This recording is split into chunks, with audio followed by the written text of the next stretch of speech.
possessions versus freedom. So I know a lot of people, including myself, I mean, look at this, love to buy, like, they love to collect comic books. They love to purchase, and Soul Patch is joining me today. They love to purchase, like, the t-shirts with their favorite thing on it. And they love to do things like that. Um, Things can get very commercial very quickly when it comes to the things that you love.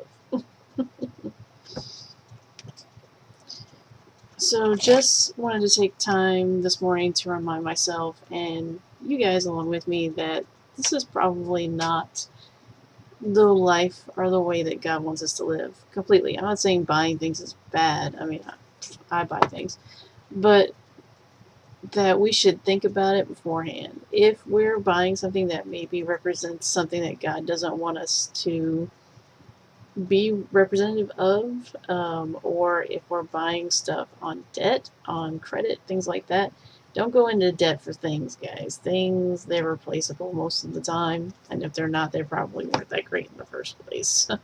I know a lot of people with collections would disagree with me, but it's true. Things, they're just not as important. We like having them. We can enjoy them.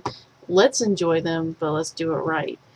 So freedom is found in God, freedom and wholeness. We're not going to get freedom. We're not going to be a whole person because we have this t-shirt or keyring or comic book or movie or whatever. I have a big movie collection. That's been a big thing in my whole life is movies, comic books. And when I was younger, it was really important to me. I wanted to have the t-shirts. I wanted to have, the socks, the everything. And now it's not anymore now that I know Jesus. So just take a look at something that he says about this is in Ezekiel, there's this king who has it all. He is dressed well. He has everything that he wants. He has all this knowledge, which led to fame and fortune and everything else. But instead of taking that and praising God with it or putting it in its correct context, he instead said, I am like God. I am awesome. This is all me. So there is no humility. There is no proper placing of like the actual, who actually gave him all this, and that's God. So a lot of times we think, oh, that guy has all that knowledge about comic books, he has all that knowledge about Batman or Speed Force or whatever it is that he has all this knowledge of.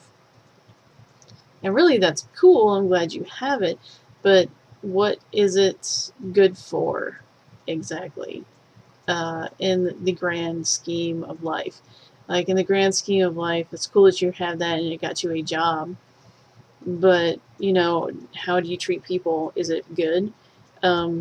Do you, are you in debt up to your eyeballs because you needed to have all these comic books to gain all of this knowledge? You're like, what was the cost of that knowledge? The knowledge of God is free. You are given it through nature. You are given it through the Bible. You're given it through Christians. You do not have to pay for a Bible. You can tell any Christian, I need a Bible, and they will find one for you, most likely. If you are watching this and you need a Bible, drop me a line. It's free. I'll give it to you.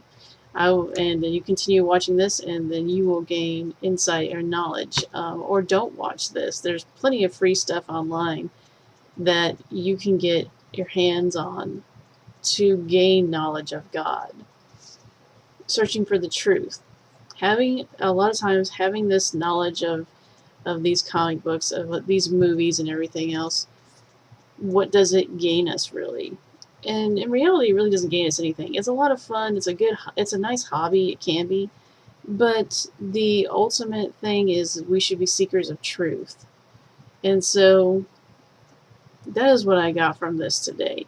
2 Corinthians 3:17 through 18. I'm going to read that really quickly.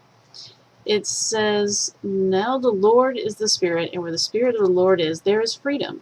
And we all who with unveiled faces contemplate the Lord's glory are being transformed into his image with ever-increasing glory, which comes from the Lord who is the Spirit. So that's simply a really fancy way of saying that if you're searching for the truth and you're looking for God, then you will find him. You will be transformed by him through that search.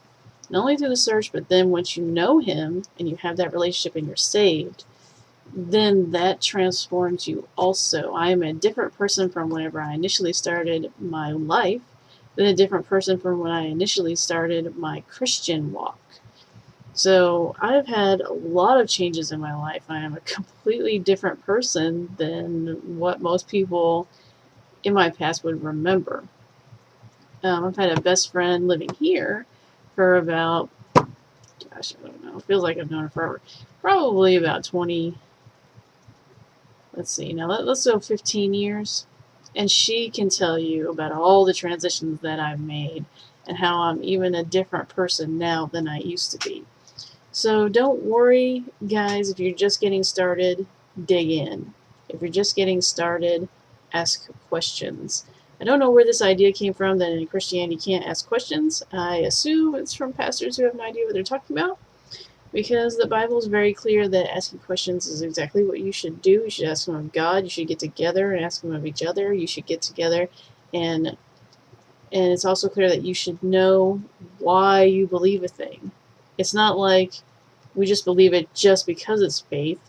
There is a lot of faith in this, in Christianity, but there's also a lot of just, okay, well, that's common sense. You just don't do that because it's common sense. Like, you know, I don't completely understand what's going on with this king in Tyre here, but what I do know is that he was not humble, he got above himself, and he did not do what he was supposed to be doing, and he put the fame and the money and the knowledge, guys, this is what I think is important. It's not bad to have knowledge, and it's not bad to have wisdom. What you do with it indicates bad or good. Okay, so I can have all this knowledge, like let's just use our example. I can have all this comic book knowledge and work at a comic book store and think it's great. If I'm a jerk, who cares what kind of knowledge I have? Or if I can't communicate correctly, the knowledge I have is now useless because I can't use it. So just think about this today. You have your knowledge, maybe you have money, maybe you have whatever it is you have, and how can you use it for God? How can you use it to actually do something good? How can you use it to show people, hey, this is God, He's transforming me, and I want you to know Him too. So just think about that, guys. That's what I'm thinking about. I'm thinking about where am I putting my time, where am I putting my heart.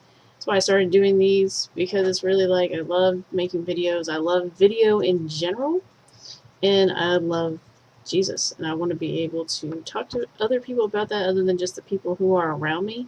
So any sort of comments or anything, let's talk. I love it. Let's do it. So anyway, guys, I just got out of the shower. That's why my hair looks all funky. But just keep that in mind. I don't want you guys to think, oh, she's against all of this stuff. I'm not. I own comic books. I own, as you can see, merch. But I'm just saying that maybe you should really think about what you're doing. Like, what are you buying? Do I really need this? Is this a story I should have in my house?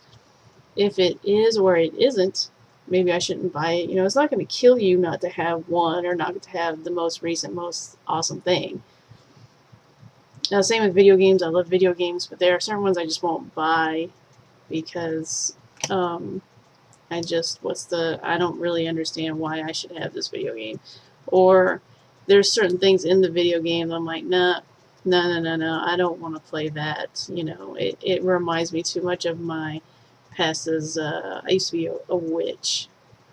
So some video games do have like witchy things in them, so I have to really pray about it beforehand. I know that sounds silly, but think about it, guys. All of the stuff that you bring into your house, everything is going into your mind. It's going into your thought processes. It's showing you images that you just basically can never unsee.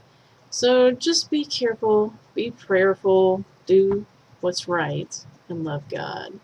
And be blessed, guys, and I'll see you tomorrow.